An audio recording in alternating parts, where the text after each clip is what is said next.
4월 3일 목요일 사순절 26번째 묵상을 시작하겠습니다. 구약성경 예레미야 2장 13절의 말씀을 봉독합니다. 내 백성은 두 가지 죄를 범했다. 생수의 샘인 나를 버리고 웅덩이를 팠다는 것이다. 그런데 그 웅덩이는 갈라져 물을 가두지 못한다. 신약성경 요한복음 4장 14절의 말씀을 봉독합니다. 예수께서 말씀하십니다. 내가 주는 물을 마시는 사람은 영원히 목마르지 않을 것이다. 그 물은 그 사람 속에서 영원한 생명에 이르도록 솟아나는 샘이 될 것이다. 아멘. 깊은 산속 옹달샘 누가 와서 먹나요? 새벽에 토끼가 눈 비비고 일어나 세수하러 왔다가 물만 먹고 가지요. 라는 동요를 다들 아시는지요?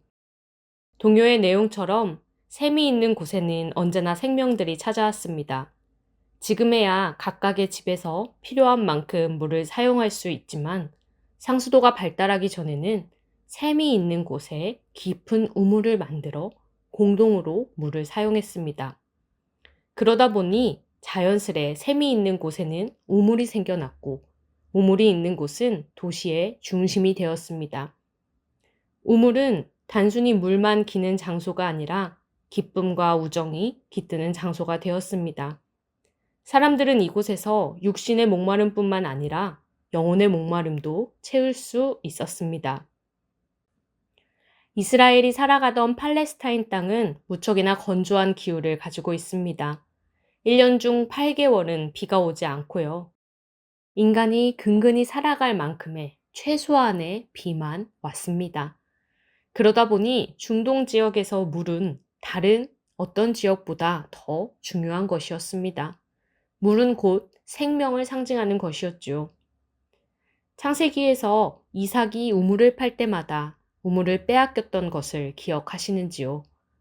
우물이 곧 생존을 의미했기에 샘이 솟아나는 것을 보고 이방 민족들은 목숨을 걸고 달려들었던 것입니다. 샘이 있으면 굶어 죽지 않을 수 있었습니다. 샘은 곧 생명의 근원이었습니다. 오늘의 한 글자는 샘입니다. 구약의 말씀 예레미야에서 하나님께서는 이스라엘의 죄악을 고발하십니다. 생수의 샘인 하나님을 버리고 다른 웅덩이를 팠다는 것이지요. 당시 샘을 버리는 일은 곧 죽음을 선택하는 길이었습니다. 그런데 이스라엘은 생수의 샘이었던 하나님을 버리고 우상을 섬겼다는 것이지요. 하나님께서는 이스라엘이 우상을 섬긴 것을 웅덩이를 판 것에 비유해서 설명합니다. 웅덩이는 무엇이었습니까? 과거 사람들이 샘을 찾을 수 없을 때 임시 방편으로 땅을 파서 물을 고아 놓았던 곳이 바로 웅덩이입니다. 웅덩이는 물을 가두는 역할은 했지만 그 안에 담긴 물은 깨끗한 생수가 아니라 더럽고 오염된 물이었습니다. 게다가 웅덩이는 그리 오래가지 못했습니다. 웅덩이를 가두던 바위가 갈라지거나 흙에 틈이 생기면 물은 금방 바닥을 보이곤 했습니다.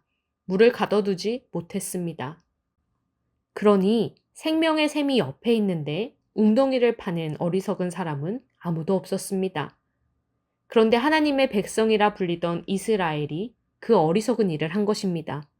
생명의 샘을 옆에 두고 어리석게도 웅덩이를 파내려 갑니다. 다시 성경으로 라는 책을 쓴 레이첼 헬드 에반스 작가는 사막에서 우물은 생명을 키우는 자궁과 같다라고 말합니다.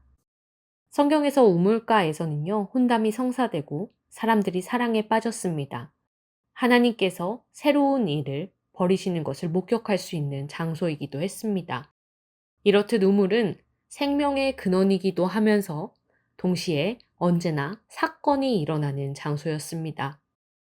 오늘 신약의 말씀 요한복음에서도 사건이 일어납니다. 사마리아 여인이 우물가에 왔습니다. 그녀는 햇빛이 가장 뜨거운 정오의 시간에 아무도 밖을 돌아다니지 않는 그 시간에 우물가에 왔습니다. 마을의 중심지였고 대화가 오고 가고 사람들 간의 연대가 넘쳐나던 우물가에 되려 사람이 아무도 없는 시간대에 찾아왔습니다. 사람들의 시선을 피해서 왔다는 것을 알 수 있습니다. 그녀에게 우물은 그저 목마른 물을 축이는 것 외에 다른 의미를 주지 못했습니다. 예수께서는 유대인이라면 가지 않는 사마리아에 가셨고 그곳에서 유대인이라면 상종하지 않았을 사마리아인을 만나셨고 심지어 아무도 말을 건네지 않았던 여인에게 말을 건네십니다. 그리고 예수께서 말씀하십니다. 내가 주는 물을 마시는 사람은 영원히 목마르지 않을 것이다. 그 물은 그 사람 속에서 영원한 생명에 이르도록 솟아나는 샘이 될 것이다. 라고 말이지요. 예수께서는 여인의 육신의 목마름뿐만 아니라 영혼 깊은 곳에 있는 목마름을 아셨습니다.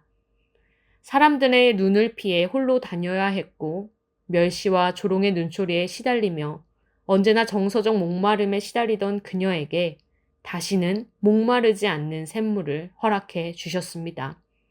바로 생명의 샘 그 자체이신 예수님이시지요.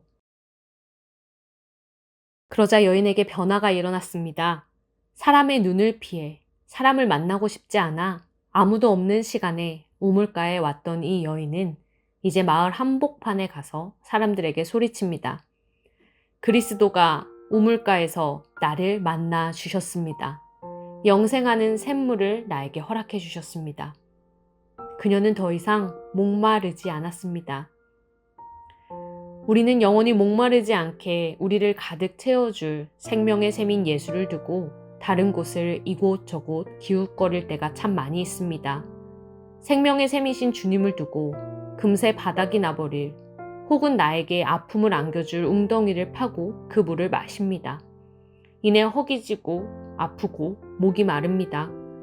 계속해서 다른 웅덩이를 파지만 결과는 똑같습니다. 우리는 오늘 예수의 음성을 들어야 합니다. 목마른 사람은 오라. 돈 없는 사람도 와서 생명수를 거저 마셔라. 그리고 19세기 스코틀랜드의 경건한 복음 전도자이자 찬송가 작시자인 호라티우스 보나르처럼 고백할 수 있어야 합니다. 나는 생명샘을 예수에게서 발견하였고 나는 마셨습니다. 그때 나의 영혼은 다시 살아났고 지금 나의 노래는 그에게 감사드리는 노래입니다. 사랑하는 성도님들, 타는 목마름으로 자기만의 웅덩이를 파던 그 열심을 멈추게 되시기를 바랍니다. 우리 영혼의 구멍, 목마름을 채울 수 있는 분은 오직 하나님 뿐이십니다. 생명의 샘이신 예수께로 와서 그 물을 받아 마시십시오. 더 이상 목마르지 않을 것입니다. 함께 기도하겠습니다. 사랑의 주님, 어디에서 사랑을 얻을 수 있을까? 어디에서 안정을 얻을 수 있을까? 어디에서 평화를 얻을 수 있을까?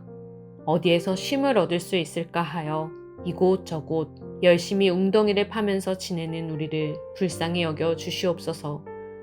목마른 사람은 누구든지 와서 생명수를 거저 마시라고 하시는 예수님의 다정한 음성에 귀 기울이게 인도하여 주시옵소서. 생명의 샘이신 예수의 우물가로 나아가 참된 우정을 마주하게 하시고 참된 사랑을 만나게 하시고 새로운 언약을 받게 인도하여 주시옵소서.